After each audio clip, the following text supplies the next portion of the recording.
All right, I want to just welcome everybody here tonight. I'm Angus Jennings, I'm the town manager, and really good to see the number of people we have here in person. We also have a number of people participating via Zoom, so we do have some people remote.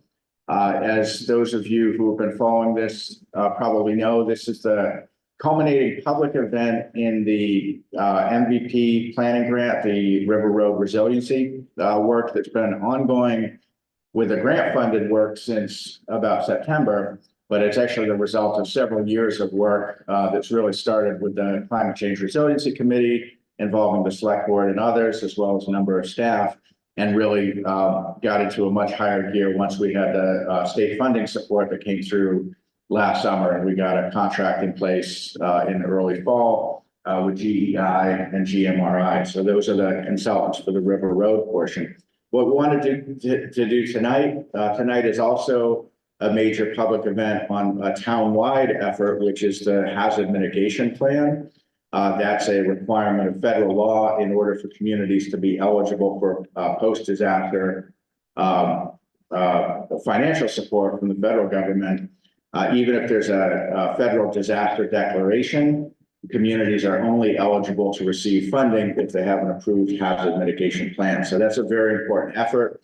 And we thought that because that has a town-wide scope, it would make sense to combine the two events. So tonight, we're going to start with Hannah Mogensen as staff person at MVPC, Merrimack Valley Planning. They have been terrific to work with. They're working on hazard mitigation plan updates throughout the Merrimack Valley region, of which West Newbury is one part.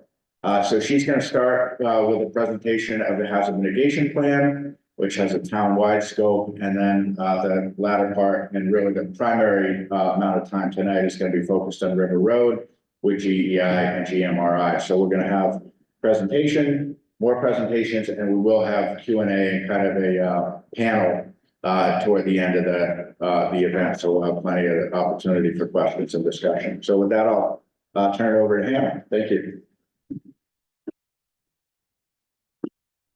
Oh. I turned it off.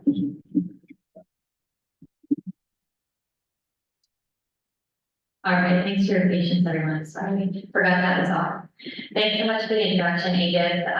As Angus shared, my name is Rosenson, and I work at Merrimack Valley Planning Commission. You all have been kind enough to let us come today and piggyback off of the River Road final presentation. As Angus shared, this is a parallel effort that we have been working on for the last 18 months with West Newbury, and it is updating your community's hazard mitigation plan. We've been doing that as part of a larger regional effort called the Merrimack Valley Region Multi-Hazard Mitigation Plan. So we've had 10 communities that have been going through this update process with us. And essentially, it looks to assess all of the natural hazards that could impact your community and put a mitigation plan in place to try to reduce your vulnerability from being impacted from those natural hazards. So it is a little broader than the River Road project itself, but it absolutely is in line with a lot of the things that you are talking about for that project. So we are thinking about changes in sea level, precipitation, erosion, all of these things that have been front of mind for you. The crew here in West Newbury has been working on at large, thinking about a full community plan. So I'll take about 10 minutes to just briefly share with you a little bit about the plan, highlight some of the updates that came out of West Newbury's planning process, and then ultimately just show you where you can find this full plan, as we are currently in our public comment period. So if there is anyone who is interested and able to review the plan and provide comments, we really welcome those. We want to make sure it's robust and reflects the needs of your community. All right, perfect. So just one quick slide about what a hazard mitigation plan is. This is essentially a community's long-term strategy to reduce losses of life and property by minimizing impacts from natural disasters. As Angus shared, this is a federal requirement. So FEMA, the Federal Emergency Management Agency, requires that all communities establish a hazard mitigation plan and then update it every 5 years to make sure that it stays updated. We did the first regional plan. We conducted this back in 2008. West Newbury was a part of this first regional plan. And then we updated the plan again in 2016. So you can do the math there, you know, we are outside of that 5-year window, so we are actively working to try to get a compliant plan back in place, which will be forthcoming. We're looking to have this back in place by early fall. There are a number of benefits that going through this update process provides to the community. The first is that undertaking this initiative allows you to do a comprehensive assessment of risk and really understand what natural hazards pose the greatest risk to your community. The second thing that it does is that it outlines a roadmap for you over the next 5 years to try to reduce those risks and those vulnerabilities. So it gives you practical plans, projects you can really take on in advance. The last thing, as Amy mentioned, is that it does qualify your community for federal funding. So this puts you in a really good place to be able to apply for federal funding from FEMA to take on some of your really large projects, like your infrastructure projects, as well as your smaller projects, like installing generators or illuminating signboards. So as I mentioned, this is a regional effort. We have 10 communities that are participating in this plan update. West Newbury is one of them. And taking this approach allows us to work directly with the local community at the community level to assess needs and risks here. But it also allows us to think more broadly about what are the challenges that are being posed to the Merrimack Valley at large. And that's going to allow us to leverage technical resources and funding that we can apply to these challenges as well. So I know this is a busy slide, but it's just an overview of what the local planning team has been up to over the last 18 months. The first thing we decided to do was we needed to form our local planning team. So while we at Merrimack Valley Planning Commission are able to help guide this process, we know that it is your local team right here in West Newbury that has the historic knowledge as well as the foresight of what's actually needed locally. So this plan is fully advanced by a local team, which I'll share with you in a moment, who's on that team.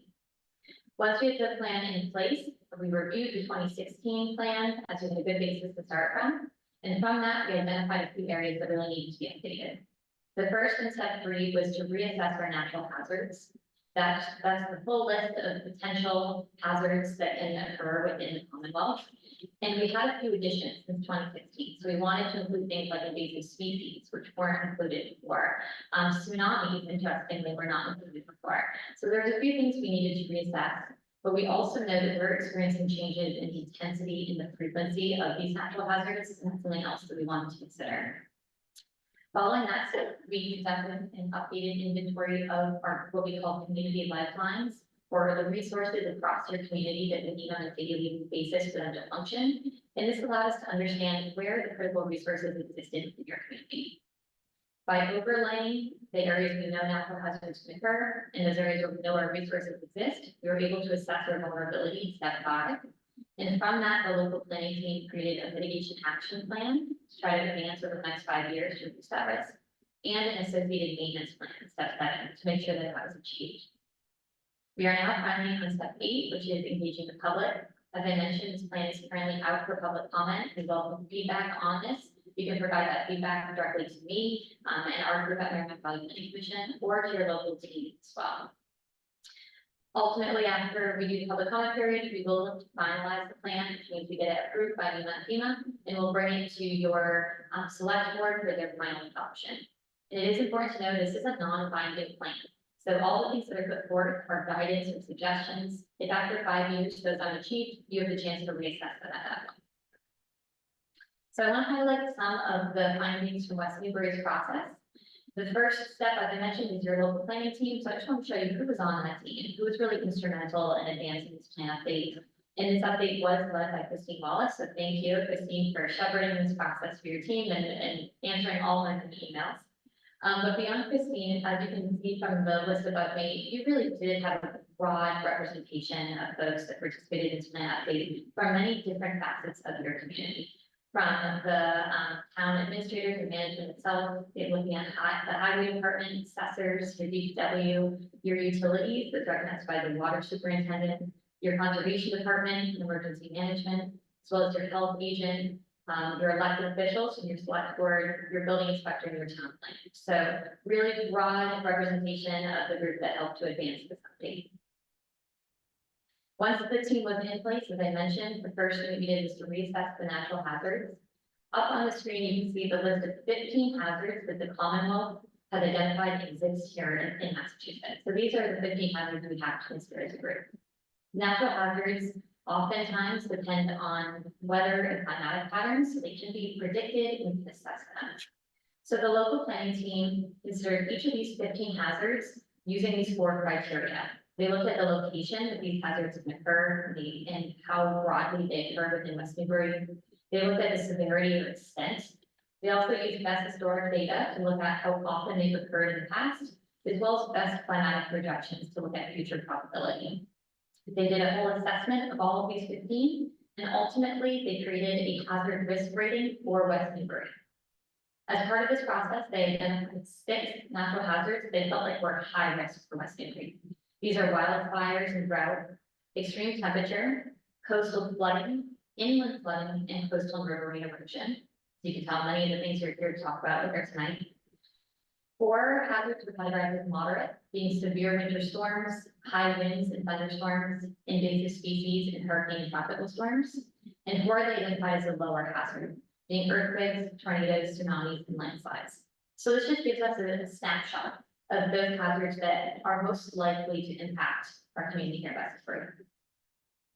Once we had that list, the next part of the update was to reassess our community lifelines. As I mentioned, those are the most fundamental services in the community that allow the community to function. There are things like our healthcare centers, our grocery stores, our schools, our emergency management facilities, as well as our utilities. So we took that full updated list, we overlaid it with all of the natural hazards that we identified and created a series of 3 maps. These are a little hard to see on this screen. You can see them better if we look at the plan online, but I'm going to zoom in a little bit. And on this first map, it looks at our current hazards. So it does have little icons that denote all of those critical facilities. And all the different kind of colors and lines you can see on here are reflecting our different natural hazards. So these are things like our land surface temperature. How hot is it in different parts of our community? We also looked at locations of historic hurricane tracks, earthquakes, and tornadoes across town. We did include a landslide susceptibility and slope stability as well, thinking about erosion in the community. And we also looked at flooding using the FEMA floodplain maps, as well as our hurricane surge and inundation, or MC firm layer, which does include things like our sea level rise. Now, it's a little hard to see what areas of West Newbury are most vulnerable. So we developed a additional map that looked to kind of take all of those natural hazards and simplify them using colors. This is our compound hazard map. And what you can see is that the darker the color, the more natural hazards are known to be able to occur at that location. So that light yellow is our baseline. It kind of tells us what the baseline hazard is for the region. As the colors get darker, so you can see we have a light orange and a dark orange and then little spots of red. A lot of those are by the river. Those are areas where we are layering or adding on potential natural hazards. So our areas by the river, we might be experiencing things like increased temperature, but we're also likely experiencing slope instability and erosion and opportunities for flooding. So as a lot of the things we're talking about tonight are reflected in looking at the hazard layer here. The team also used best available, sorry, there's a little bit of a zoomed in image there. The team also used best available climate projections to also think about what these hazards will look like in the future. The best data for looking at projections include sea level rise, as you can see by the purple kind of coming in from the east of the map. And we also are able to look at changes in precipitation and temperature. That's the kind of pink colors and it's striping. It really is all the same for our region, but this is just to kind of show you the different factors and data that the team used for their planning purposes. Ultimately, what that did is it allowed the team here in West Newbury to see where their vulnerability was the greatest. And out of that process, they developed challenge statements. These look to identify the natural hazard that was occurring, the problem that resulted from it, and ultimately the associated risk to the community. So in West Newbury, we developed a total of 9 challenge statements. I'm not going to read all of these, but I do want to highlight some of the themes through them. So the first theme was around flooding and erosion, which when paired with undersized and outdated infrastructure, can have impacts across the community, causing flooding of our roadways as well as erosion along the edges of our roadways. In the second challenge statement, the team identified storm events, which can cause down tower limbs, down tree limbs and therefore loss of power to our communities, which can be really impactful for vulnerable community members as well. And statement 3, extreme weather and storms was also identified. This can be really challenging for emergency response personnel and isolating vulnerable populations within the community that may have a hard time accessing information around these challenges, as well as actual emergency services. The group also identified climate change and extreme weather and storm impacts at large, which can have a huge plethora of challenges in the community. And so thinking about things like protecting and preserving land can be helpful as we think about our flooding and our changes in temperature. Changes in climate and increased temperature were also associated with pest species like our mosquitoes, which can transmit diseases such as Triple E and West Nile. And heavy rainfall events were also identified causing risks to CSOs, which can ultimately impact our recreational waterways as well as potential drinking water sources. These are the last 3 challenges. 7 identified drought, which can pose a risk to the town's water supply. And 8, increased sea level paired with more frequent coastal storms and increased precipitation was also identified to lead to flooding and erosion along the Merrimack River specifically. And lastly, invasive species was identified and the impact that they can have on killing town trees and having secondary impacts like increased wildfires and hotter temperatures. So this is just an overview of the many things that your team considered as they were thinking about risk and future vulnerability for West Newbury. Ultimately, what really resulted from this whole process was a set of mitigation actions that were recommended to the community. These served as a roadmap that you're able to advance within the next 5 years to try to reduce that vulnerability and risk. In West Newbury, there was a total of 9 different potential solutions or projects that were put forth. I'm going to just highlight 1 or 2 of those here on this slide. As you can see, this is in the matrix. So if you look at the plan, there's a full matrix that does outline each of these potential solutions. This first one is installing generators at critical facilities of town offices, such as the annex, senior housing complex. For each of these projects, the category of the actions identified, in this case structural, and the hazard that it's addressing is also identified. In this case, there was many this was addressing. The implementation responsibility, which is in column 4, was called out, and that's the group that would really be responsible for helping to advance this action over the next 5 years. And each of these actions were also prioritized based on a set of criteria, thinking about the impacts that this project will have on supporting community safety and health, as well as the feasibility and cost. The second to last column also provides a status update of where the project currently is now. That's important because some of these projects were actually added back in 2008 or 2016, and these are ongoing projects that the town is still working to develop. So that's just the first project there. You can also see that our River Road project is featured right below it, study erosion, flooding, and impacts of sea level rise along the Merrimack River.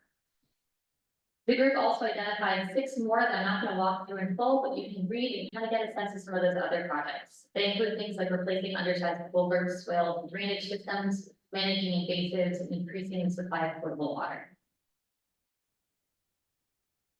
So this is just, as I mentioned, a quick highlight of some of the findings that came out of West Newbury's update process. These can all be found in the full Merrimack Valley Region Multiple Hazard Mitigation Plan. This is posted to the Merrimack Valley Planning Commission website, and it has also been amplified on the West Newbury town website. So we welcome you to review this, take a look, see if there's any concerns that you have that aren't articulated in here, and we really welcome your feedback and comments. So I'm happy to take questions, and thank you again for letting me highlight this great project that West Newbury's done.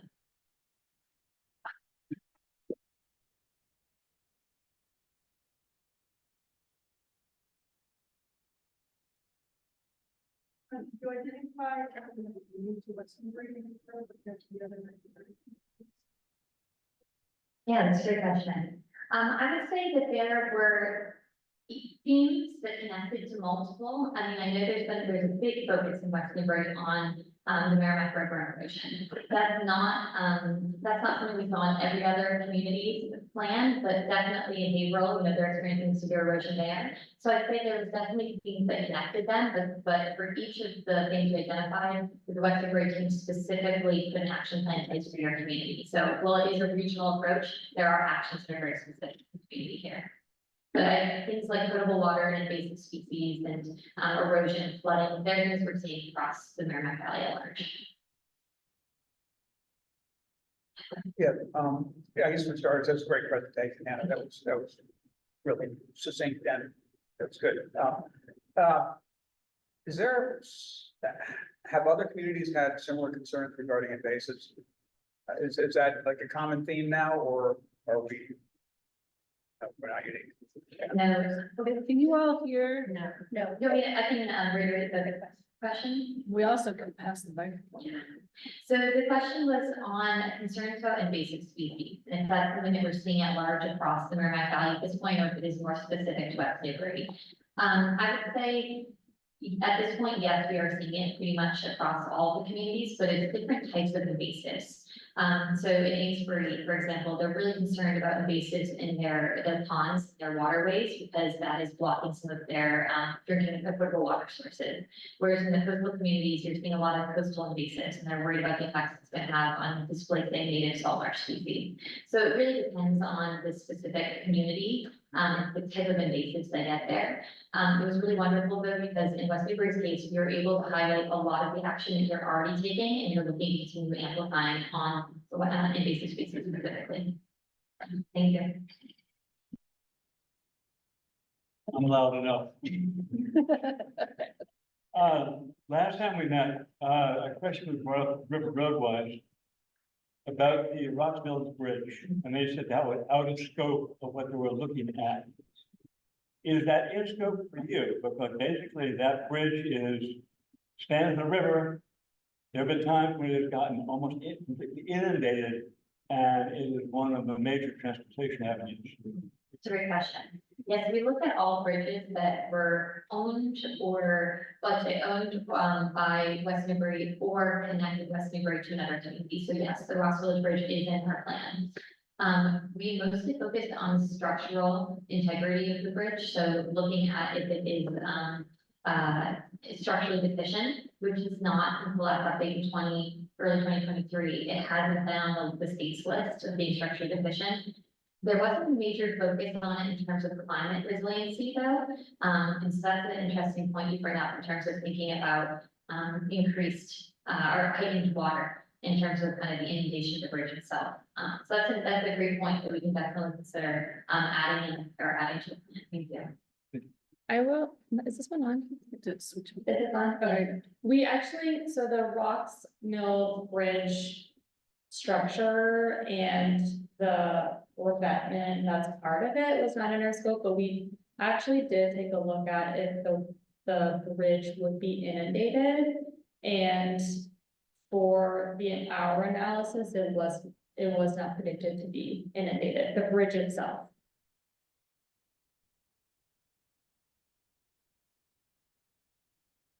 Another question about themes across the different towns. I was wondering how often the Merrimack Valley River, the Merrimack River water quality was brought up as an issue and CSOs. Yes, it's a great question. So it's how frequently is water quality in the Merrimack, specifically from CSO events, brought up by other communities as part of this planning process. I would say any community that is bordering the Merrimack brought it up on their list.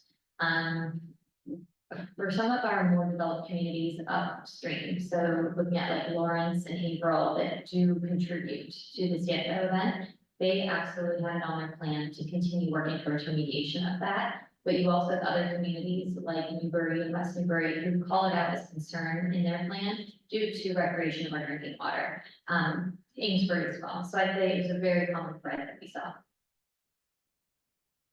How come, putting your map of Merrimack, you report that the Georgetown were not participating? How would that impact us? Great question. So we drew 15 communities in our region, and the question was why are only 10 participating in this update? It's because a number of those other 5 communities have actually already done their update. We would have needed to have our plan in place by 2022 to stay in that 5-year range required by FEMA. So some communities, seeing that the region wasn't going to be able to do the update in time, set up on their own to do the update themselves. So you have 3 communities who've actually already done it, and then 2 that are currently in process.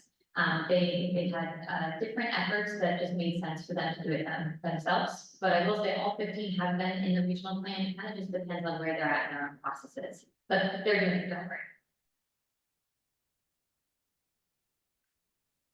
Any questions? Oh, That's a good question, though. So for Newburyport, for example, are you connecting the dots between what Newburyport, would we see what their plan, you know, their hazard assessment is and how it affects us? Yeah, that's great. The question was around, for communities that have done the plan outside of this regional process, are we able to pull in the outcome from that plan or connect the dots? Yes, for a number of those communities, the Merrimack Valley Planning Commission provided support on the plan update, so we can.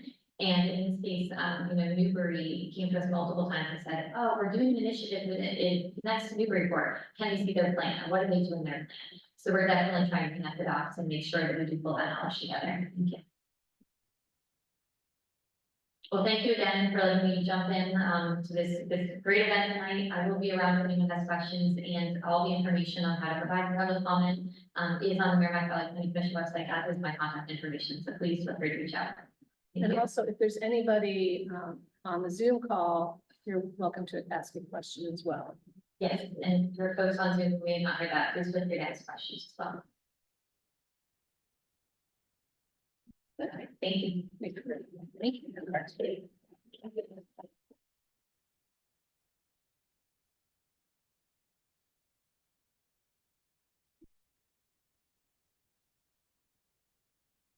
All right, thank you. That was very enjoyable to listen to, and there is a lot of overlap between our two projects. We're shifting now to the MVP Action Plan project. So my name is Leela Pipe. You may have seen me present before about this project. I'm a civil engineer with GEI Consultants. We are in Portland, Maine. We're joined also by GMRI, also in Portland, Maine. Is that feedback? It's the HVAC. Okay. Just making sure it's not the microphone. Okay, so I have been working in this coastal modeling, coastal resiliency, vulnerability study field for about 10 years across the country, but mostly in New England and mostly in Maine, but a few projects in Massachusetts. We're joined by some background noise, so let me know if you can hear me and I'll speak louder. So we're going to be talking about essentially the culmination of this project. So over the last 8 months, we have been working with the town of Newbury on River Road. The title of the project is Evaluating Vulnerabilities and Options to Promote Resiliency. There were many pieces to this project, and we will be touching on most of them tonight. So first, I'll give a little background, and then we'll be handing the microphone off during this presentation. So Gail will be speaking about sea level rise. I'll touch on the flooding that we have seen over this past year. Ali will be speaking on the field work that we did, as well as the evaluation of the shoreline erosion and recommendations for shoreline stabilization. I will then talk about the flood risk and adaptation recommendations, and then Morgan will finish up by talking about the community science piece and ongoing community engagement.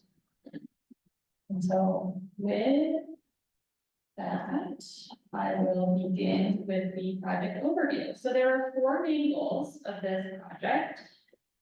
One of them, these are not necessarily in order of the goals, but one of the goals was to evaluate the culverts along River Road and some on Copeland Street and Bridge Street.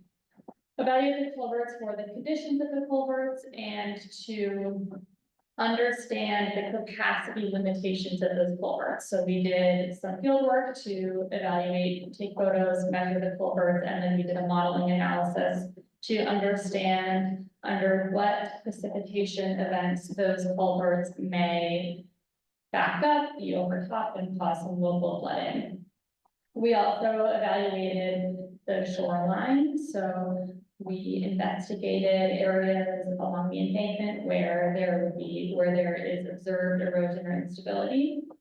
we recommended bank stabilization measures. We looked at flood risk due to sea level rise, coastal storm events, and riverine events from the FEMA maps. And we had recommended flood adaptation measures for the town, and there was an emphasis on community engagement throughout. And that is where GMRI came into play to lead us with that effort. And I will hand it over to Gail to speak about sea level rise.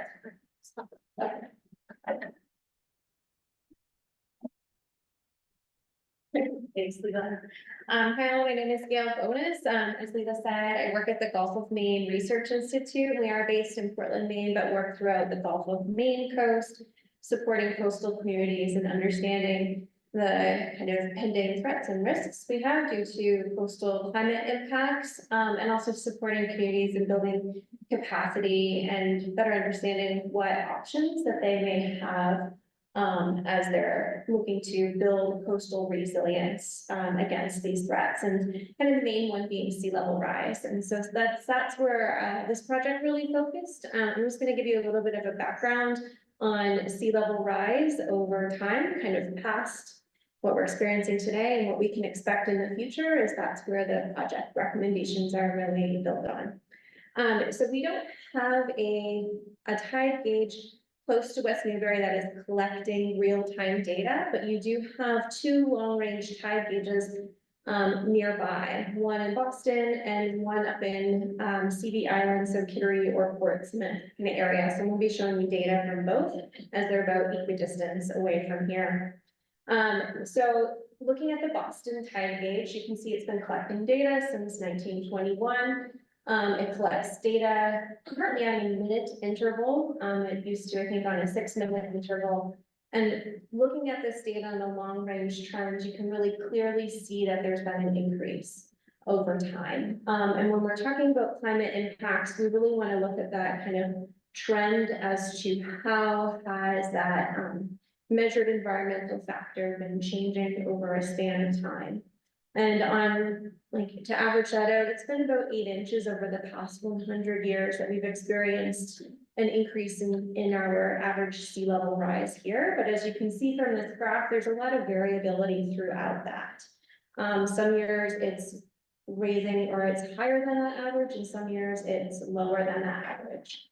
And so the reason behind the sea level rise, thanks, Leila, is because we've been experiencing an increase in global temperature. And a lot of that has been absorbed by our oceans. So ocean water warming, when oceans waters warm, they take up more space. Warmer oceans have a greater volume.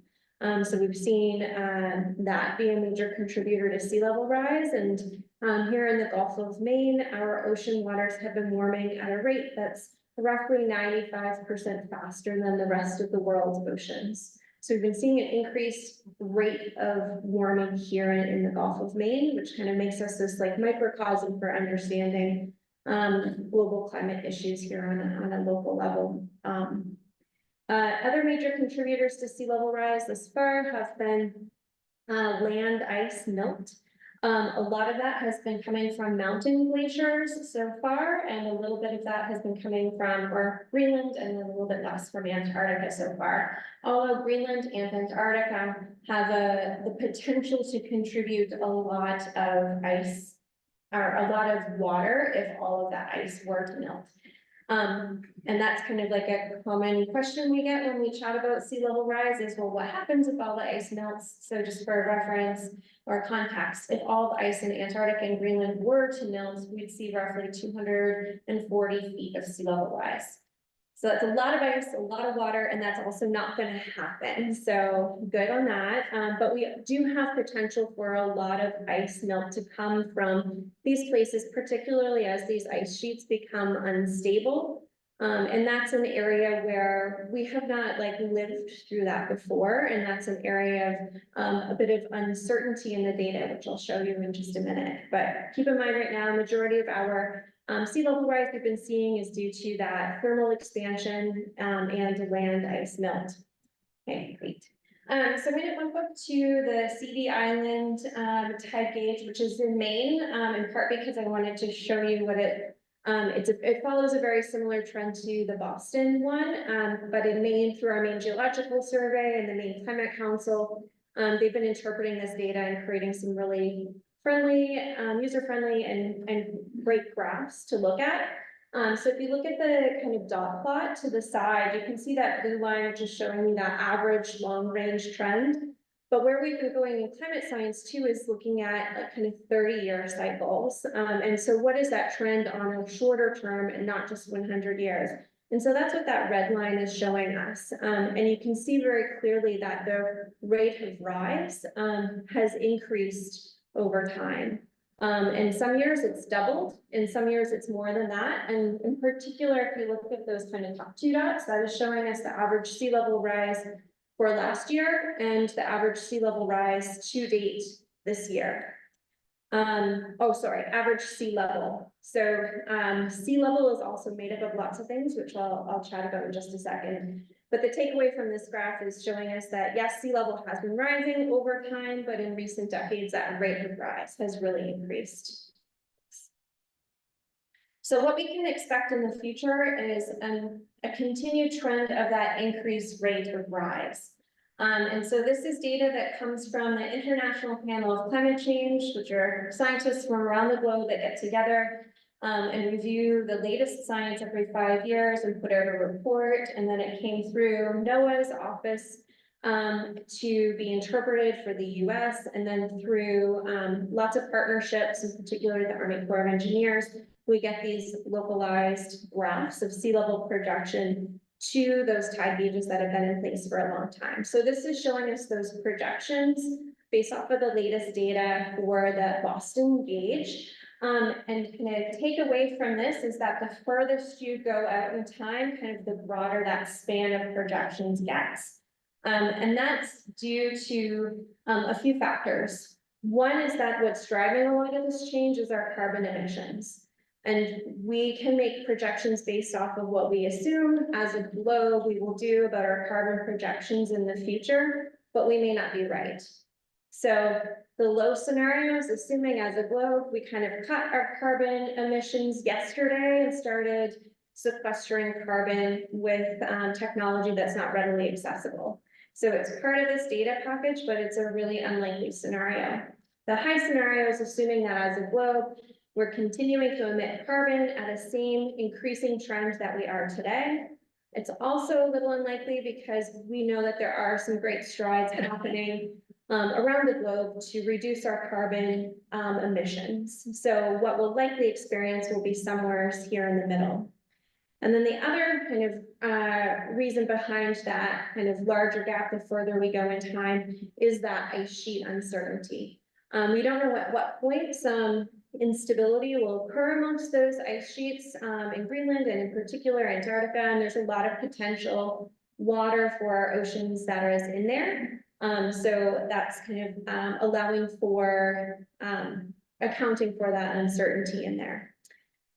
So what we can expect and what we are planning for, because we are in this space of needing to be comfortable in planning for some uncertainty, and across the near, mid, and long-term scale, and the state of Massachusetts has kind of done your community as a gift in giving you an idea of what we can expect and what we should be planning for. And they have moved along kind of that high scenario or intermediate high scenario. And as you can see in the near term, it's kind of smack dab in the middle of those scenarios and kind of stays at kind of the high end into the medium and long term. What this does, it accounts for that tidal variation that we experience, and as well can incorporate storm events that come in here if you're planning for that high scenario. Could also allow for extra water due to storms that come through. And so these are the scenarios that we used throughout this project, looking at 1.2 feet of sea level rise on top of the year 2000's average by, that was 2030, right? It was. This is a little confusing. It was 2030 when the flood study that we used was done, but then since that flood study we'll talk about later was completed, NOAA and all those other agencies updated their sea level rise projections, and they're actually lower. So that 2030, when you look at their new projections, is actually a little bit farther out in time, a little bit past 2040, but it's still within that range of uncertainty. Yeah. So there might be some confusion there, but that's why these values, these dates are a little bit different from the dates from the flood study. Yeah, great. Thanks so much, Leila.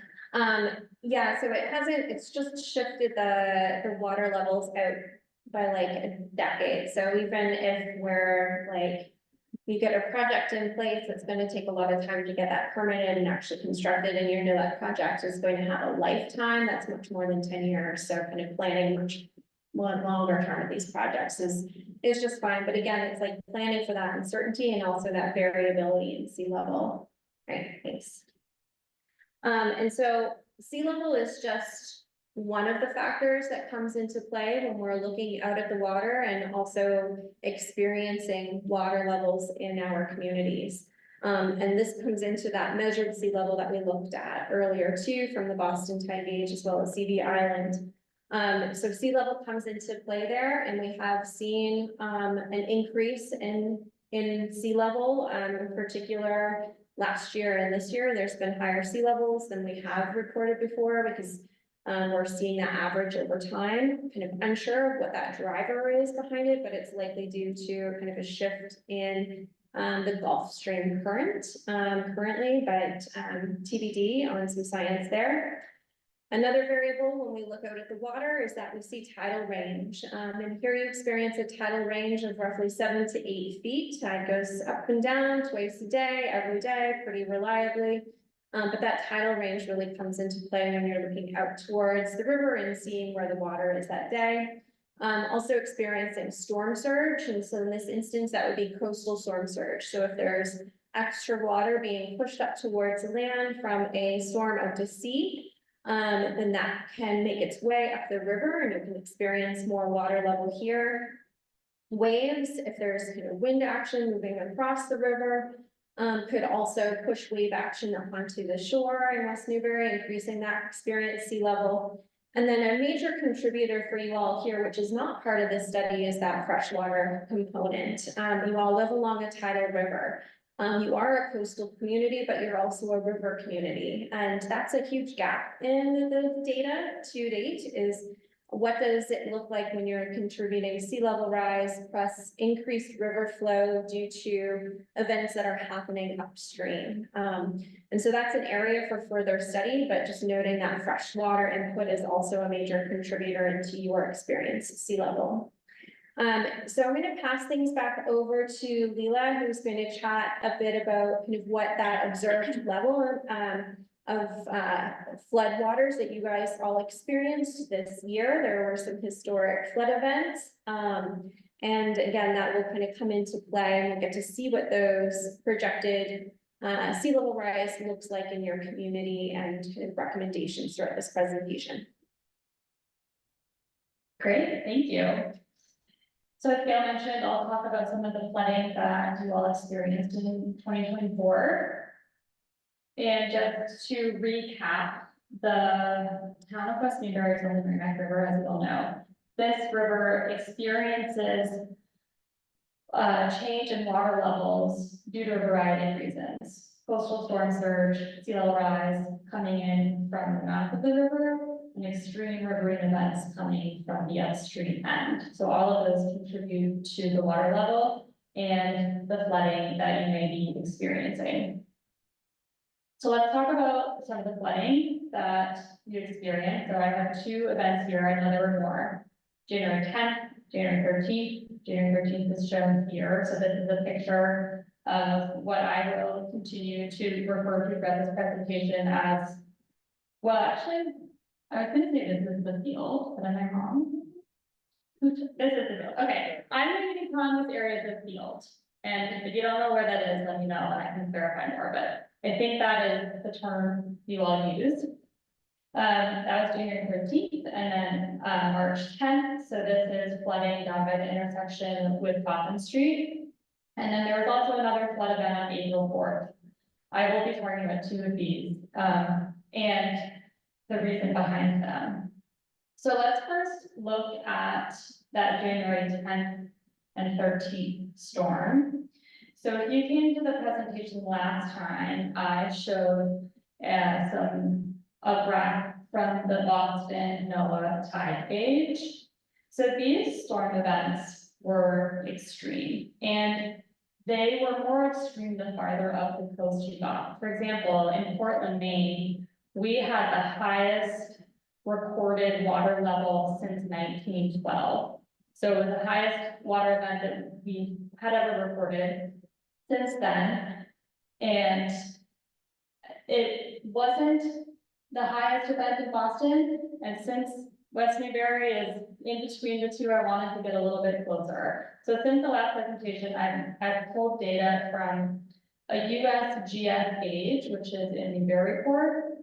So this is a little more representative of the mouth of the river and the tidal action happening there.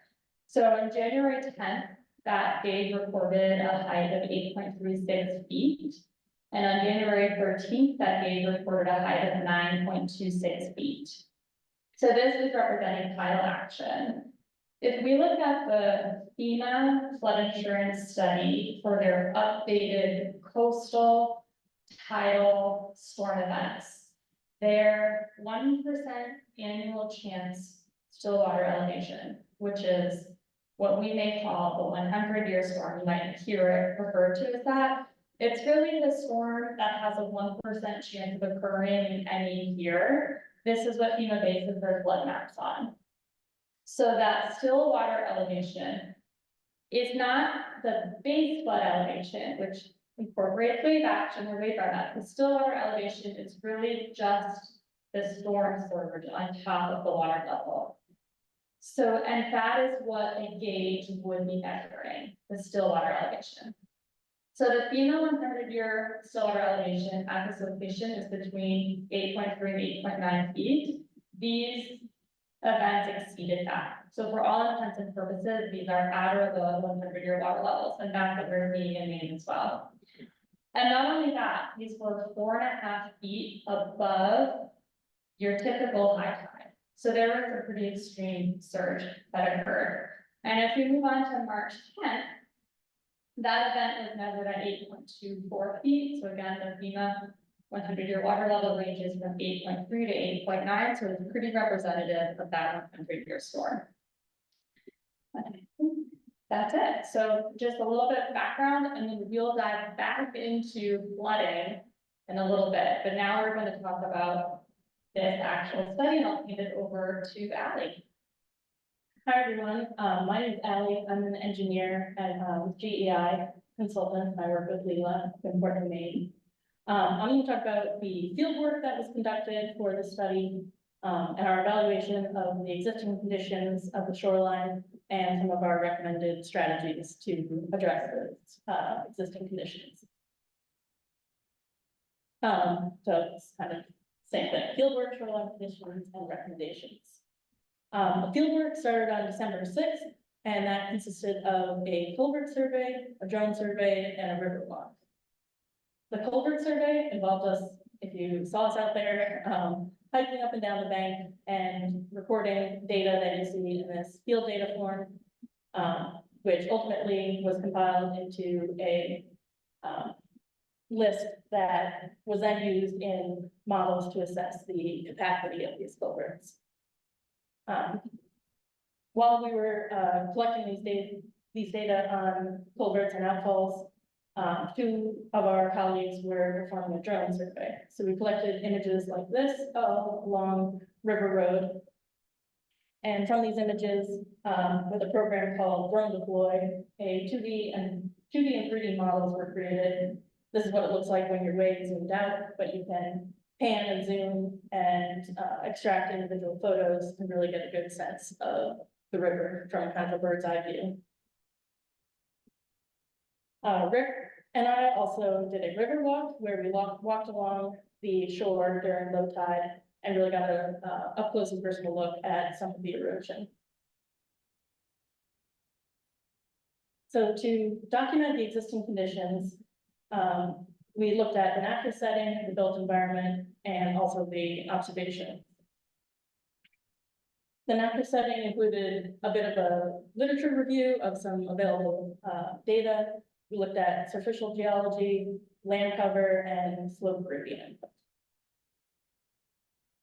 The built environment, some of this came from like published resources. We looked at, were there any historical resources in the area? It's just something to keep in mind if any work were to occur along the road. You kind of want to be aware of historical resources. There weren't any anticipated in this project area. We also cataloged any structures like docks or piers and or any buildings and the upland properties. We also had the outfalls and culverts, which we inventoried in the survey. Observing the shoreline, we kind of categorized the bank into either being a low-lying embankment or a bluff. A low-lying embankment is categorized by a more gradual gradient, and there's typically a lower change in elevation between the river and top of the bank. Low-lying embankments are better suited to natural conditions like tidal flats and marshes and wetlands. And areas with low-lying embankments are generally better suited for green or living shoreline stabilization techniques, which I'll talk about in a minute. Bluffs tend to have a steeper gradient and a greater change in elevation from the river to the top of the bank. This doesn't necessarily mean that they're always more unstable than a low-lying embankment. That can be stable, especially if ledge or bedrock is present at the toe of the embankment. Or if there's well-established vegetation with roots that kind of hold that soil in place. But bluffs tend to be more likely to require what we call harder shoreline stabilization techniques. So I have a couple images of kind of these that give a characteristic view of what these types of embankments look like. So this is what we call the stable low-lying embankment. This is, I believe, past the intersection of Coffin Street. It's kind of a marsh area. And the height from the river to the road is pretty minimal. This is what we consider eroded low-lying embankment. Again, not a big difference between the elevation of the river and the elevation of the road. But as you can see, the soil has been cut away, and you can kind of, the tree roots are exposed to this location. This is just another image of an eroded low-lying embankment, but in this location, the erosion is kind of creeping closer to the road. This is what we consider a stable bluff. There is some erosion that you can see at where the soil ends, but the presence of the ledge is really protecting this area from really major erosion. And this is just another image taken from the top of the bank, just to show how steep this area actually is. This is what we consider an eroded bluff. Typically, like major erosion, undercutting, and slope failure is characteristic of an eroded bluff. So we kind of took all these observations and created this map, kind of just to synthesize and pinpoint which locations you can kind of find the most erosion. That was the overview map. We also have a series of more zoomed in maps, and these maps include some of the stormwater structures like culverts and outfalls and catch basins, and also photos that give an idea of what these locations look like. So the focus of this study wasn't necessarily to identify the exact causes of erosion in every location, but there are some general causes that contribute to erosion. These are wave action, river velocities, and these two items contribute to toe scour, which you can see in the figure here, especially that figure B. That's what we call undercutting or toe scour at the bottom of the embankment. Loss of vegetation, overland stormwater runoff, groundwater movement, freeze thaw effects, and impacts from floating debris or ice can also contribute to erosion. And this figure kind of shows the life cycle of a landslide. And anyone who's built a sandcastle is kind of familiar with this. Water or whatever effects, kind of cut away at the bottom of the bank, and then eventually the weight of that soil that's kind of hanging over becomes too much and it slumps down, and then that decreases the kind of crest of the bank and gets smaller and smaller, and that becomes the new bank that then gets cut away. So we have some strategies that we're recommending for to kind of address the erosion that we observed. I'm going to talk about 3 different strategies: living shoreline, armored shoreline, and hybrid shoreline. So we have a couple different living shoreline techniques that are very common in like waterfront areas like this. This first one uses a coir log. Coir is made from like a coconut fiber, and it comes in these logs, and this is actually already in one location along River Road. But these logs are staked to the ground, and basically waves or river velocities hit the coir logs, and kind of that energy dissipates, and rather than hitting just the bank and taking away more soil. So this is an example of a location where this would be appropriate. Similar to the coir log, tree trunks are used, and kind of the same idea, anchored to the bank, to the toe of the bank, to prevent that scour or undercutting that we see.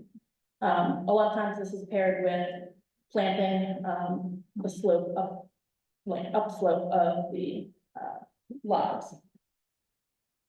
This one's a little bit different. You take tree trunks, but that have like the root ball still attached. And they can be, depending on the soil conditions, they can be driven into the slope. Sometimes that's not possible and more excavation is required, but it's really a case-by-case basis. The idea here is to kind of trap sediment, and as this biodegrades, promote more vegetation. And it just provides something that the waves and water can hit before actually impacting the slope itself. So where would a living shoreline be best suited? We recommend this in areas that there isn't an immediate threat to infrastructure, and that could be like personal property or River Road itself. It's best for areas with low embankment heights and mild to moderate slopes. And it doesn't necessarily have to be, but it can be helpful in locations where there's well-established vegetation, and especially in areas where we're not really interested in removing that existing vegetation. There are some locations along River Road where there may be best practice to remove some of those trees that have toppled over or are at risk of toppling. But if the vegetation that's there is stable and you don't want to, remove that, this is kind of a low impact option to stabilize the very toe of it, but without disturbing the bank that's in pretty good shape already. Some advantages of these kind of strategies: they can be easy to install. Like I said, the tree root wads, kind of depending on the situation, can require a bit more excavation. It provides an opportunity to reuse fallen trees. Like I said, it's pretty minimal impact to the site. And this is kind of a big one. It can be more favorable with regulatory agencies. Again, because of that minimal impact, you're not really removing any habitat in the area. And like this photo shows, you can really conform to the existing shoreline and any contours or bends in the bank. Some of the drawbacks: it is likely to require maintenance and repairs.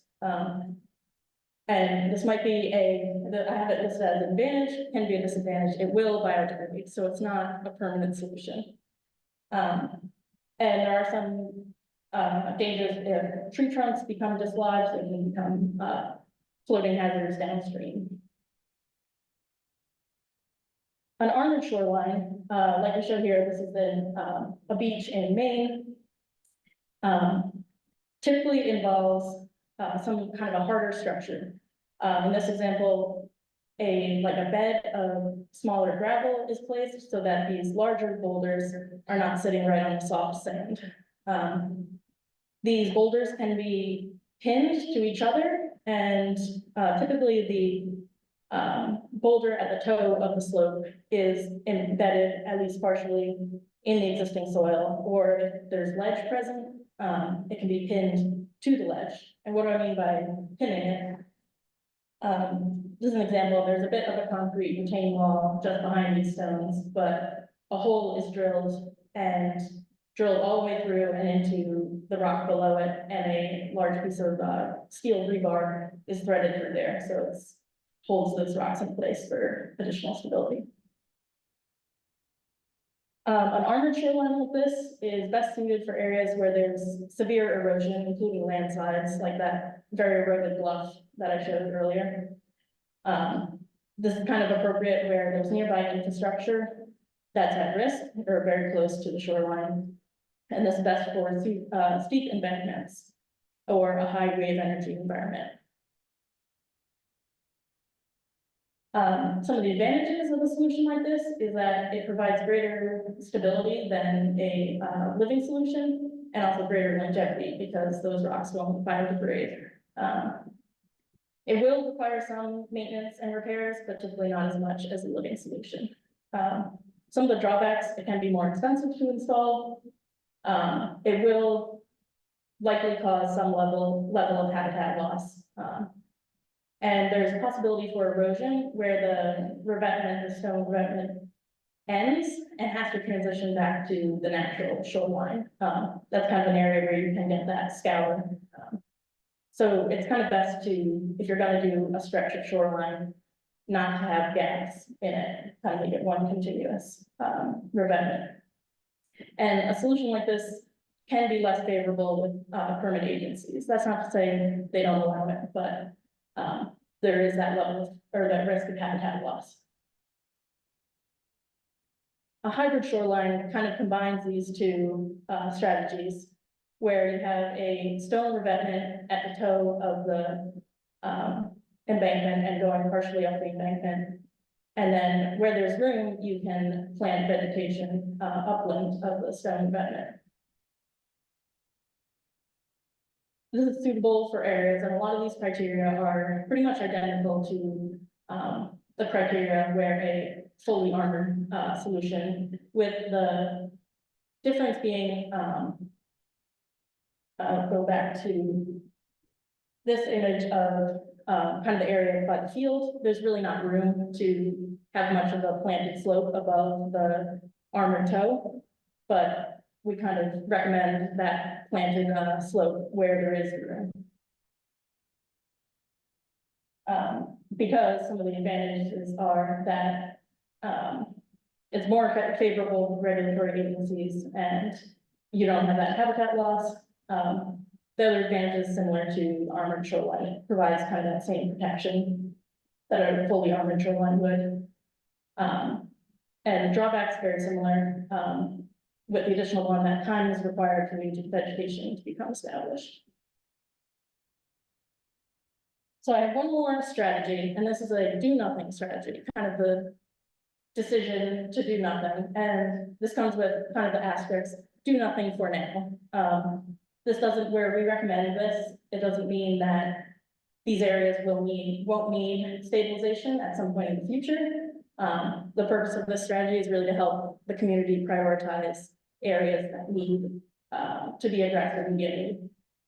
But so this do nothing strategy is best suited for areas where there's no immediate threat to infrastructure. So like this area that we have a drone photo of, there's really quite a bit of distance between the edge of the river, and this is taken at low tide, but the edge of the river at high tide, where that erosion is present, to the road. There's a good amount of distance. Also mild slopes that aren't likely to experience slope failure. And also the presence of ledge preventing major erosion is another kind of indicator that no slope stabilization strategies are needed in the immediate future. Like I said, this is another area of, where we're recommending kind of do nothing for now, because this ledge is protecting this area from, major erosion. There is one, oh, sorry, my advantages and drawbacks, section. One major advantage is there's no local, state, or federal regulatory requirements, and there's no cost, no habitat loss. Some of the drawbacks, obviously, there is potential for further loss of soil and vegetation, and it could result in the need for a more expensive stabilization measure down the line. There's a section just downriver of the bridge where we categorize this as a eroded bluff because of the kind of extreme height of this bluff, and there is some erosion evident. But ultimately, we decided the infrastructure at the top of the bank, those houses aren't in immediate danger.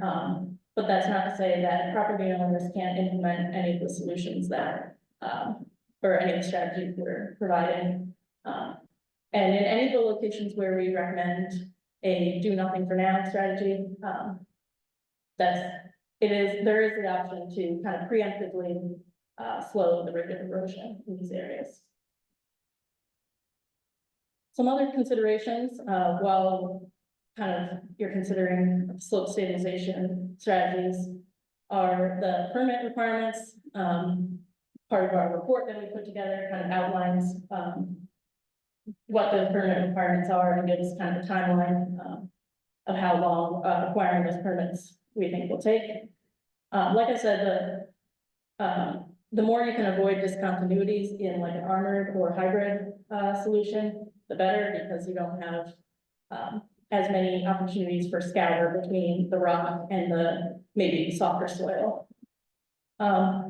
This kind of came up with our discussions, our like monthly meetings, tree monitoring and maintenance. There's a lot of instances where trees have toppled over and those trees take a lot of the bank with it when the roots are uprooted. So kind of identifying trees that look like they're about to topple and addressing those before they topple and bring part of the bank with them, we think would be very beneficial. And like I said, preemptive solutions in the do nothing areas is definitely an option. This is an image of one of those trees that toppled recently, and this occurred after our December site visit, I believe this spring. And I'll leave you with this slide, which has both the existing conditions and our recommendations. I believe that's back to Leela. I know that's a lot to kind of take in, but. And I just will say that we did print out, a handful, 15 to be exact, so not enough for all of you. But 15 of these figures, each of these figures are available at this table over here. These are from our final report, which is draft. So there is a chance that these figures will change slightly when the final report comes out, but nothing major will change. All right, so back to flooding. I will walk you through the flood risk analysis and some recommended adaptation strategies. So the goal for this portion of the project was to understand the flood risk during 1% annual chance for 100-year coastal storm surge events, and during mean high or high water. So what that means is in the tidal cycle, every day there's approximately 2 high tides. One of those high tides is higher than the other high tide. So that's called a higher high tide. The mean higher high water is the average of those higher of the high tides. So we will just refer to that as high tide. So we wanted to understand the flood risk during the storm events and high tide throughout the future. So 2030, 2050, and 2070. But like I said, Since that study was done, NOAA updated their sea level rise projections. So that 2030 is really 2030, 2040, and 2050 is really 2050, 2060, but we also refer to it as near term, medium term, and long term. We also looked at flood risk due to extreme riverine events, and that was from FEMA's flood study. I have a major caveat, which is that FEMA's flood study modeling analysis was done in between the 60s and 80s, so it's decades old. They update it with the recent maps to incorporate updated topography, but the data that goes into the river flooding has not been updated since then. So there is a lot of uncertainty in that, in my opinion, and they haven't included any increasing precipitation trends, and they also do not consider extreme storm events. So we have that in our report, but for this presentation, we're really focusing on that coastal flood risk and sea level rise. So the coastal flood risk for this study comes from data from the Massachusetts Coastal Flood Risk Model. This model was completed within the last few years. It started as a model that was Full Group of Consulting Company in Massachusetts did for the city of Boston, and then it expanded to include the entire state of Massachusetts. Whistle Group is a very well-renowned modeling company. They have one of the most skilled modelers in the country. And the way that they approach these projects that we're looking at extreme risk for coastal flooding is by doing a Monte Carlo or statistical analysis.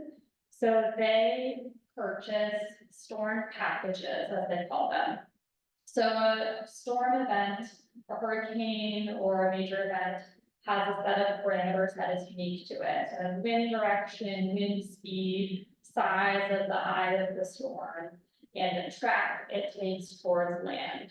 So they take both historical events of known data, and then 1,000 or so synthetic storm events. So storms coming at all directions, all different speeds and sizes. And they create this statewide model. They put all of these storms in there, and they see the water extents, the flood heights for all of these storm events.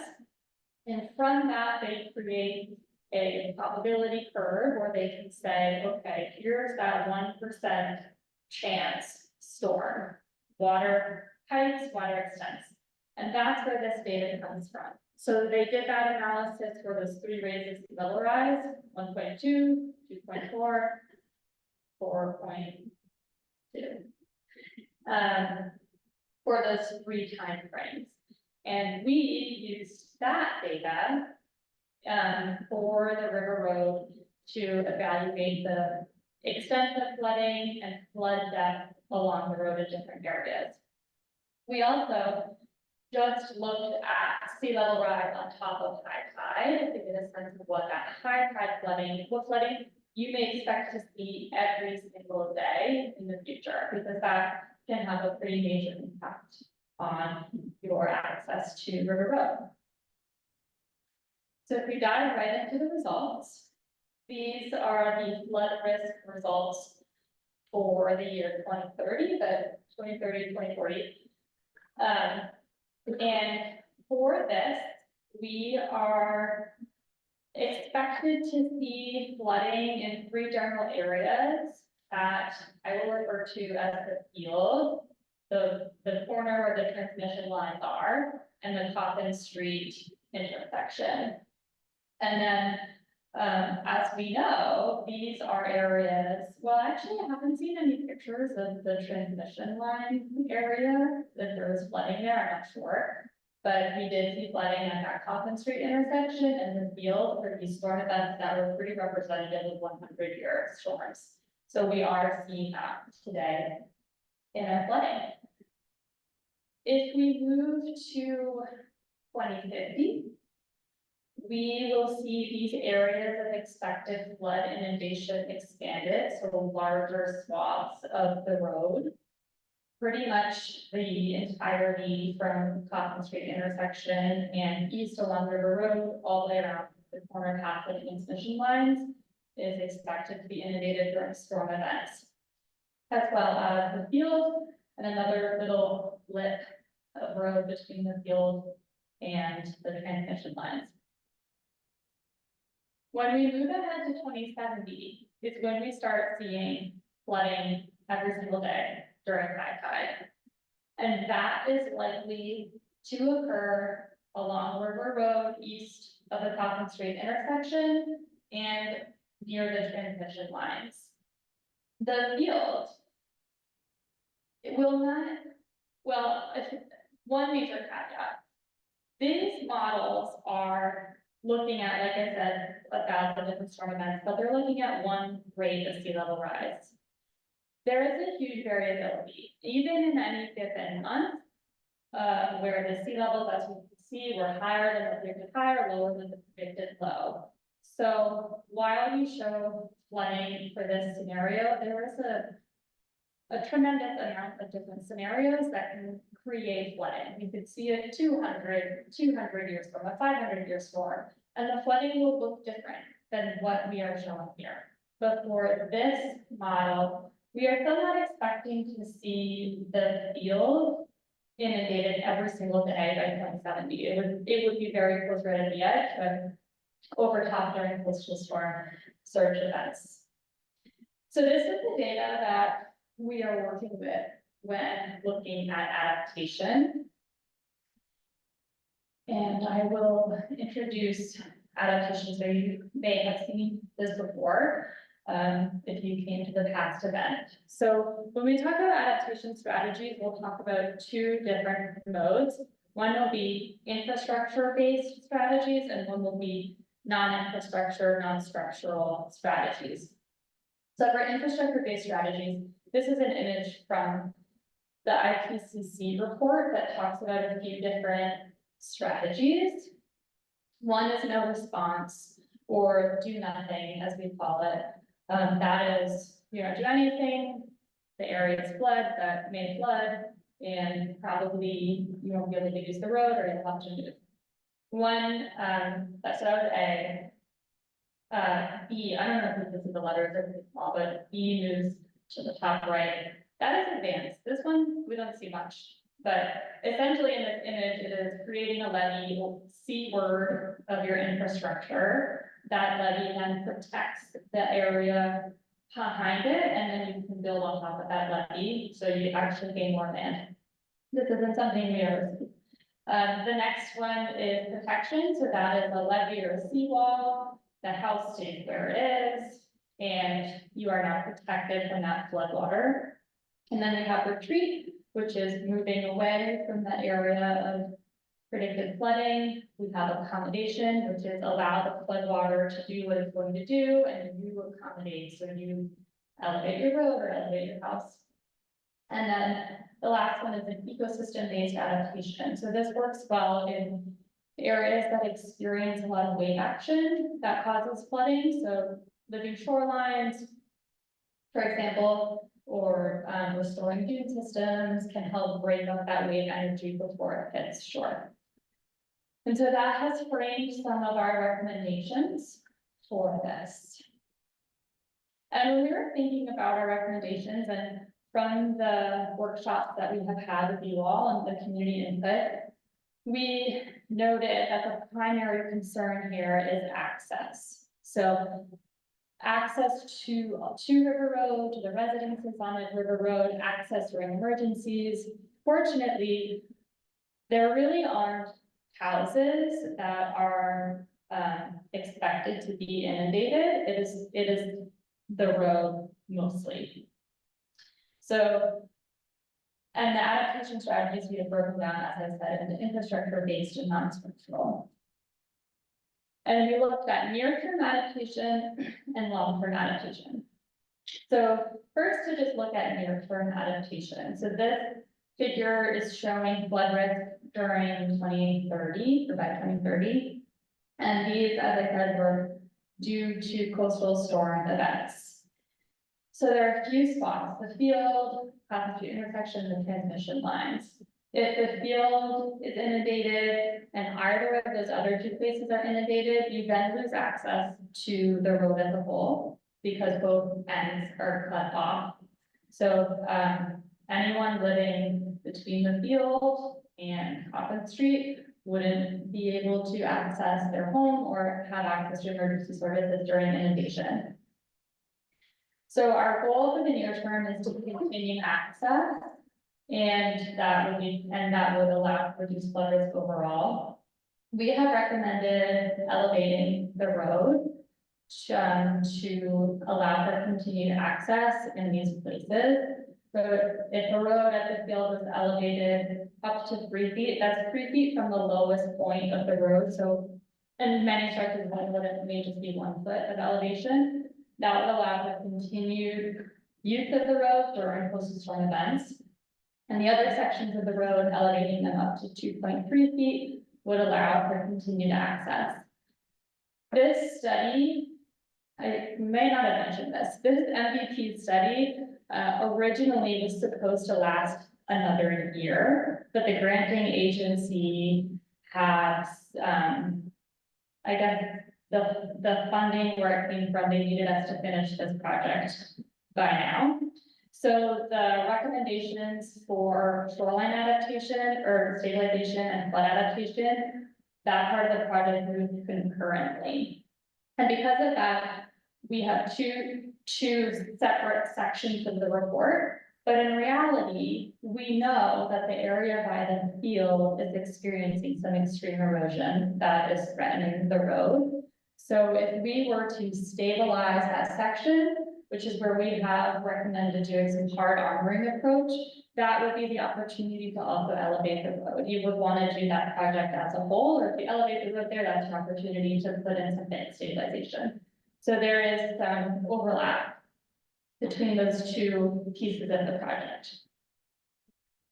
So if we move into our long-term adaptation strategies, we start looking at road elevations that are somewhat extreme and maybe not feasible due to the topographic constraints of the land. So this is where we start, and I see typos, please excuse that.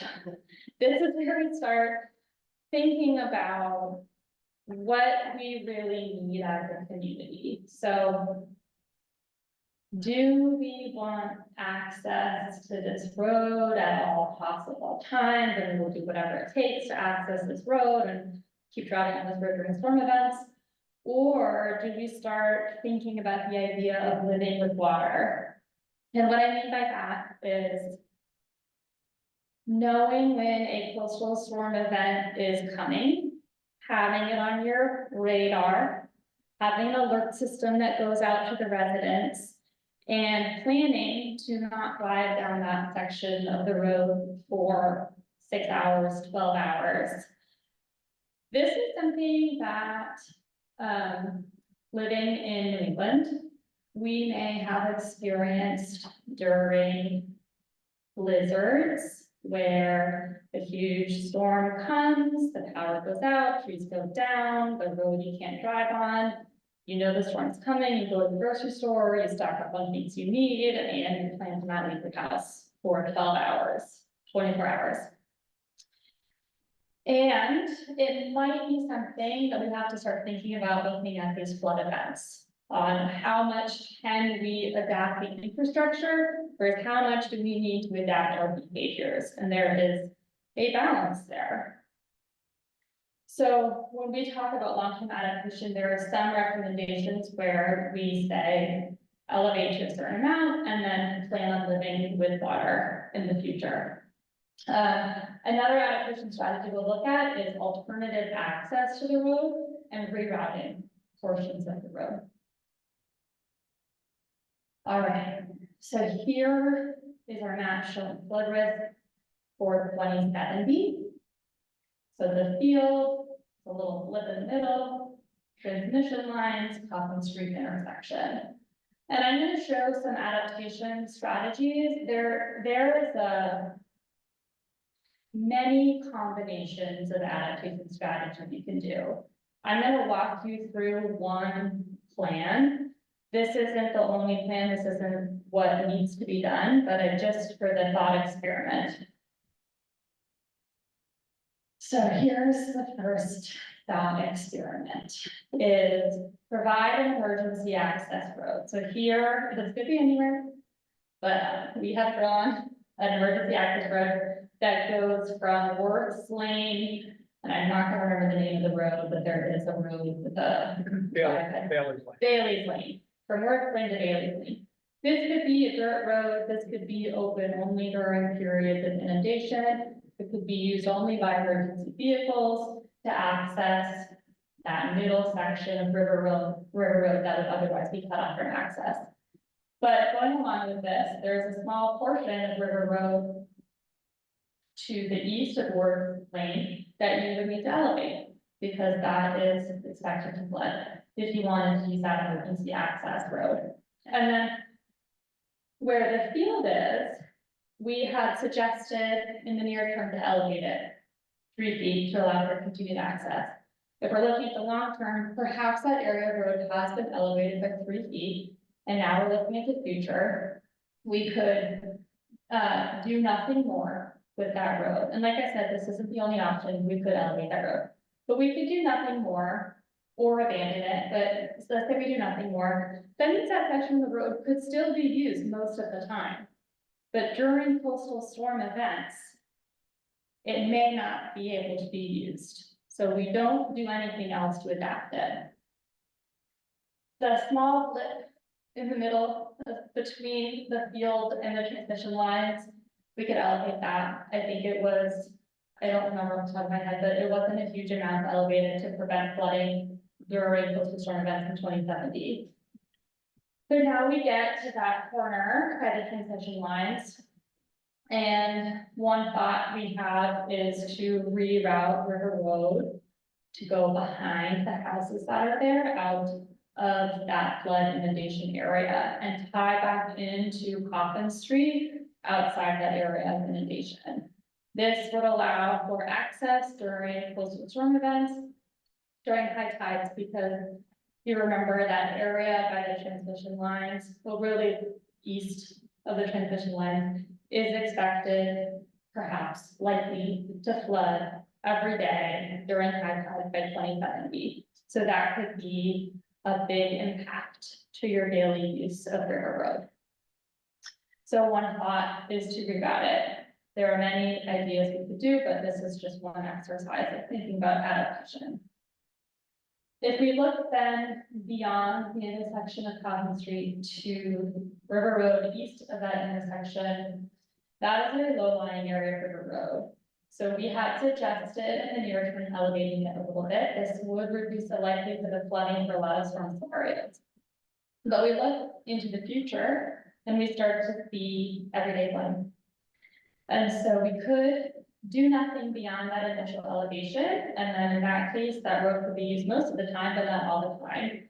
We could also abandon that section of road and create a new access point to those buildings from Coffin Street. So there's a little pink line drawn in there to show possible new access. There's one other spot I didn't talk about yet, and that's on Bridge Street, or sorry, Church Street, near Bridge Street.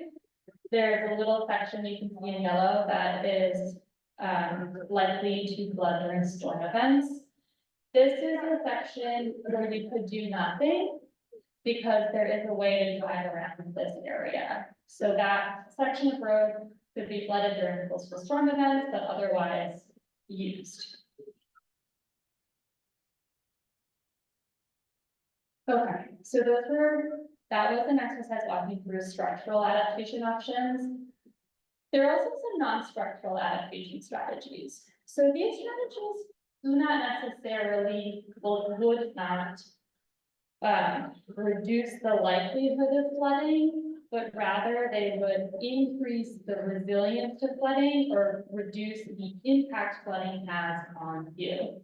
So the first we have listed there is a water level monitoring alert system.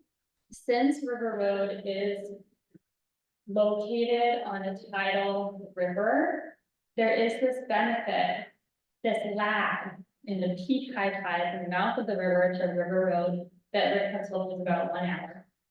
And so there's a potential to have a monitoring alert system at the mouth of the river to understand the threshold from which, if the tide gets above that level, we know that in 1 hour, River Road will be inundated. We can have an alert system. We could be ready with our road barricades. We could alert residents. And even that's a more finite minute by minute alert system. We have a good understanding of when coastal storms are going to come, when monthly high tides, king tides will occur, and there could be some alerts leading up to those events so that residents can prepare themselves for potentially not having access to the road. Road barricades, so we work with some communities in Maine that have barricades stationed all the time at intersections that they know need to be shut down. And they have staff go down there, waiting for the tide to come in to shut that road down. So we recommend to never travel through flooded water. You don't know how fast it's moving. It can be very dangerous, so we always suggest not traveling through any inundation. High water rescue vehicle. So this is something that is used, I think, in the South a lot, where there are more frequent flood events. So this is an emergency vehicle that can travel through inundation. This could be something that is a regional emergency vehicle. It would be used to rescue people perhaps having a medical emergency that can't leave their house without such a vehicle. And then the last bullet we have on here is neighborhood groups to increase community resilience. So this would be trying to promote the residents of River Road to form a neighborhood association, to have events throughout the year to really get to know your neighbors, to have a sense of which neighbors are more vulnerable. Perhaps they're older, perhaps they have some health risks, and then when those storm or flooding events come, and this goes beyond just flooding. There could be, if there's power outages, if there's major storms, that you know that there are some neighbors that you should check on. And that is just buoyed by this community resilience. And then one last plug about sea level rise and how in any given year, so this figure is showing, I think this is for the Portland, Maine NOAA tide gauge. This is showing the mean sea level over time in blue, and then it has those projected, a few projected sea level rise rates from 2020. And you can see that in any given year, the sea level is higher than the highest projection or lower than the lowest projection. So that it's just want to hammer home that there is a lot of variability in this, in these predictions. And because of that, when we talk about adaptation, we want to think about it in terms of, well, one, infrastructure, but also that those non-structural solutions. How do we increase our resiliency to flooding? Okay, now I'm going to hand it off to Morgan to talk about community science. And then this is our last portion of this project, and then we'll have questions after that. Hi, everyone. My name is Morgan, and I'm a Resilience Fellow working on the Municipal Climate Action Program at GEI Engineering. And I'm going to talk about community science. So what can you do? You can use MyCoast, which is a tool for documenting storm damage and water level. When you observe high water or storm impacts, you can take a photo and upload it to the data platform. You just answer a couple questions, and then MyCoast pairs your data with real-time weather and tide information. Then you can head to a flood monitoring site. We've made a story map that is an interactive map, and you can follow along to the most vulnerable sections along River Road. It explains the name of the site, how you can get there, and why it's considered a flood monitoring site. And then to get set up on MyCoast, you can go to mycoast.org, or you can download the app. And then you can register and make an account. There's two types of data protocols that you can use. One is the King Tides protocol, and that's when you see high water. You take a photo, you put in the date and time, and then you can add your own comments if you want. And then it geolocates you too. This one is a little more straightforward, but it's still an impactful observation. Or you can do the storm reporter data protocol. With this, you can report specific impacts. You can document erosion, or you could say, like Alan was talking about with the trees, if it makes the road impassable, that's also important to report. We made an observation on March 11th as a group at Berry Park. We took some photos, but they're not here right now. But this was the information that MyCoast paired it with. We can see that our observation was 12 minutes before high tide. And the photo's not in there, but the water was pretty high. You could see it in relation to a sign. And that wasn't even peak high tide at that point. And then we also did one from Riverbend Trail, same thing. And we also added a quote with our observation. MyCoast gives you the opportunity to do that. So the implications of the data, why you're doing this, the data goes to the Massachusetts Office of Coastal Zone Management. And when you submit an observation, it contributes to an archive of data. You can see it from other sites too in towns. And your observations can inform coastal management and decision makers.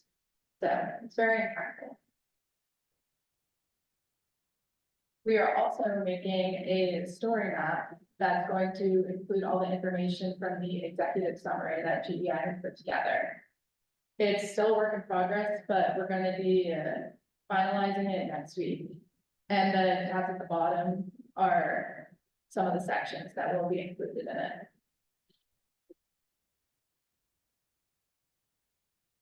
There's also an interactive portion of the story map. We put the data layers from GEI in there, and you can click on the different sea level rise scenarios, and it's going to show with different colors, and you can zoom in on the map too.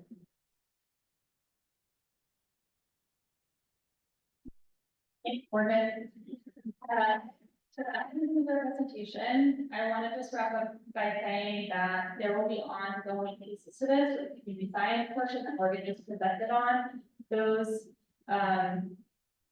so that will continue indefinitely. So you can go out there when there's predicted high tide, take your phone, take a picture, upload it, and you can continue doing that. That will be really helpful to understand the frequency of flood events and how flooding will change in the future.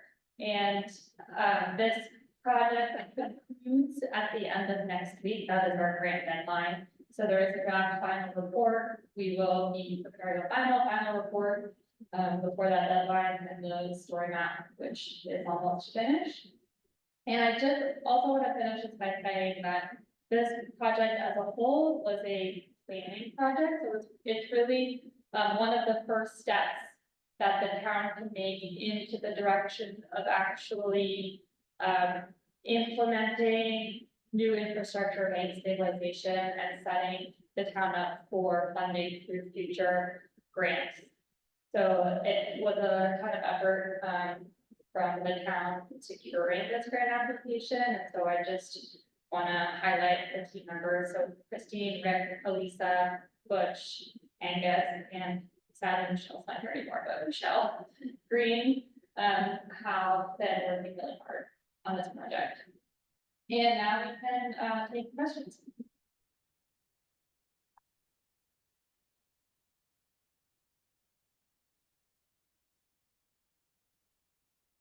Slides view of our town website, the maps again, or? The question is, will the slides be on the town website? And I believe the answer is yes. We will send these slides over and they will be listed. I noticed some of the strategies, later on allowed for the road to flood periodically, portions of it flood periodically. How well will a road hold up over time if it's flooding? So the question is, on noticing that some of the adaptation strategies allow for some flood inundation to occur on the road, and how can a road do, or how does it handle or hold up to experiencing flood inundation? So it's a good question. Absent of wave action, roads withstand flooding very well. Wave action is what causes erosion to occur and the further instability along that shoreline, along that road. So it will depend on what is experienced. In some of these places where we say, do nothing in the future, like elevate now, in the future, do nothing, that would be a good opportunity to, harden that shoreline and to make sure that that section of road really can withstand some of that wave action. Yeah, what do you think? Wave action. My energy, wave action. Would it be beneficial to So Lisa's question is saying, talk a lot about wave action, high energy wave action, and would it be beneficial to have a no wave zone along River Road? So I did look into this a little bit on no wave zones along the Merrimack River. There are some sections that have no wave zones. We didn't do an analysis on the waves and the frequency or intensity of waves on the shoreline. So waves could come from boats, they could also come from wind, generating that restricted wave growth and wind generation. I wouldn't be able to say the extent that that would have on preventing erosion without really knowing the cause. We didn't study the cause of erosion at River Road, we just looked at where erosion is occurring and allowed for, and looked at the some stabilization options. So I do think that it could reduce wave action, but to what extent that would prevent shoreline stabilization, I wouldn't, or instability, I wouldn't be able to say. Yeah. Don't know whether your study included this perspective. On River Road, after the triangle where you the power lines, is a major culvert. The culvert works in both directions at a high tide, not over the river, but it shoots through and floods the area between 215 and 211 on that, and at a regular basis. Is that considered part of your 2030 floodplain, or is that today's floodplain? So the question is on the section of road between Coffin Street intersection and the transmission lines. And there is a major culvert along that road that sees water movement in both directions. So if there's rainfall, it's moving offshore. If there is major tides happening, it is reversing flow moving inland. The flood risk study did include the effect of this culvert. So there is flooding inland of that culvert, but the road itself would not be overtopped. In some cases, it does eventually get overtopped, but that is called out. Yeah. So last time we were here, we got data maps started at and the last couple of months, it looks like it's months. So how is the state, how frequent maps update? Here, we consider a lot of things. 16 years from now. But how often do these maps change? So the question is how when we were here last time and we introduced the project and the flood risk study was based on the Massachusetts Coast Flood Risk Model, uses these 2030, 2050, and 2070 timeframes, which were based on the high rate of sea level rise from the 2017 projections. And then in 2022, there were new projections that were a little bit lower than these timelines out. So it's interesting. There are many states that are dealing with this, because a lot of states, both Maine and Massachusetts, came up with statewide recommendations of what sea level rise values to use, and those were based on the 2017 projections. So the state of Massachusetts also has some guidance on sea level rise, and it's based on the values that we have used in this study. And I know for the state of Maine that they are choosing not to update their recommendations because there is this variability. So while that value at that particular trend of sea level rise may not be reached until 2040 due to the variability, you likely will see that still in 2030. And at least for the state of Maine, they're suggesting to remain conservative and to think for that variability. How often these projections come out, I actually don't have an answer for that, but every 5 years, there are annual projections. So I guess we should expect new projections in 2027. And this is one of the reasons that we talk about near-term adaptation versus long-term adaptation is we don't usually suggest to communities to adapt their infrastructure for those high rates of sea level rise out in the future, because it is uncertain, it's unknown. And instead, we suggest planning for a nearer term time frame and then monitoring, looking at the latest science that comes out and then adjusting that adaptation strategy for future years.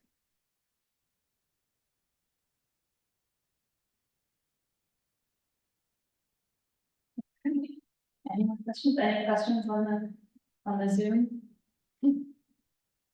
I want to stop your share screen just in case there's so people can remote can see the room. Thanks. I have something to them.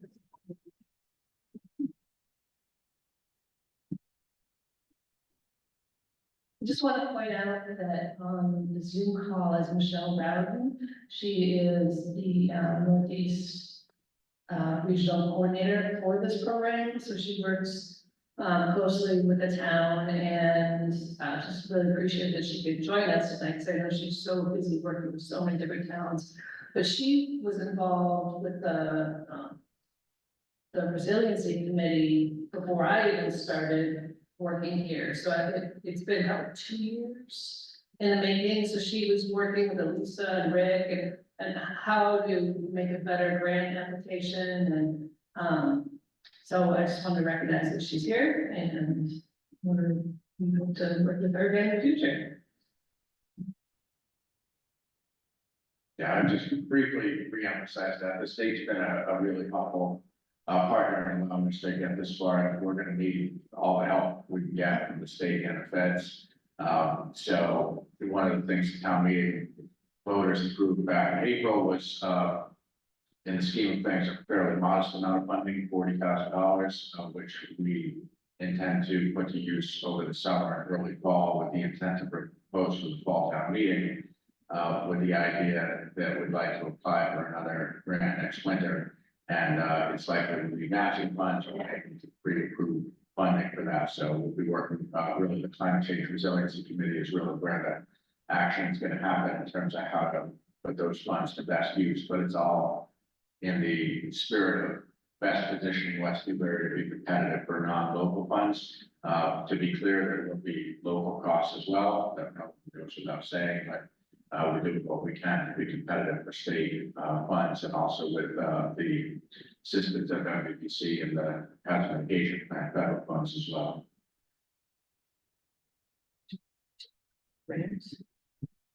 Oh, yeah. So West Newbury actually received a grant pretty recently from the Mass Division of Ecological Restoration. It was one of two grants that was selected in the state. It wasn't eligible statewide, it was only eligible for coastal communities. So, you know, a small subset of the state, but still quite a big deal that West Newbury was one of the two selected, and it's a culvert study related to the culvert at the field, which, whether that's a culvert or a causeway, can be debated.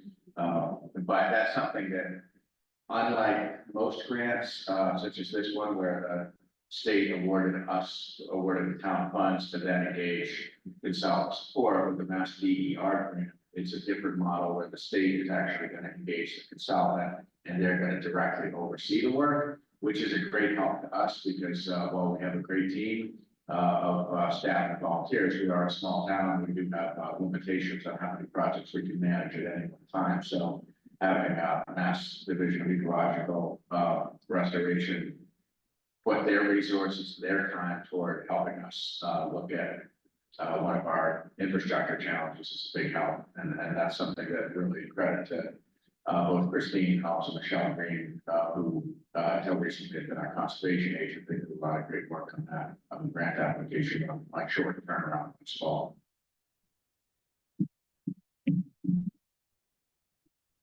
Great. Well, I guess I just want to say thanks to GEI and GMRI and to everybody on the committee that worked on this.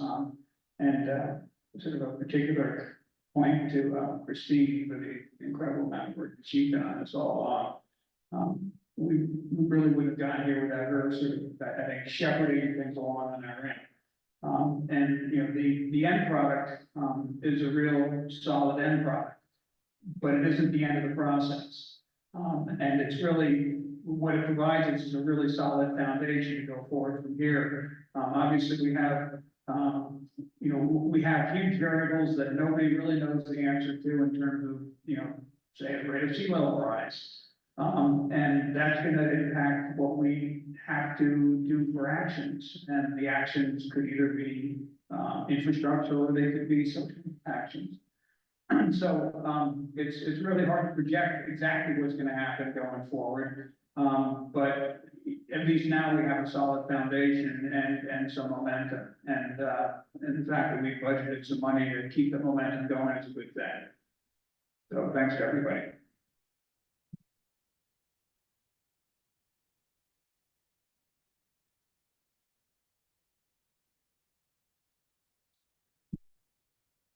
Lisa or Rick, do either of you recall the next meeting date for the climate change resiliency committee? I know it's in July. July 10th. So for those who really want to get more hands-on with this, or who are already hands-on and want to stay that way, I'll reemphasize. The climate change resiliency committee is definitely the place to be. They meet every month. It might turn into more than that as things play out, because there's a lot that they're doing, not just at River Road. So definitely, if you're not already subscribed, you can go to the town website, subscribe to their agendas, subscribe to the meeting minutes, and just keep an eye on that page. It's one of the more robust committee web pages on the town website by far. That's actually an understatement. There's a tremendous amount of information there. So I definitely urge people to you know, stay involved and you know, keep a close eye on that website and look for updates, because we're going to do everything we can to get information out there as it becomes available.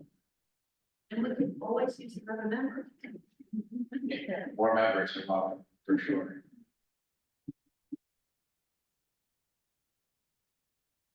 Any other Please questions? Eat or- food or. Yeah, we got a lot of food, so help yourself. Thank you. All right, thanks everybody. Thank you.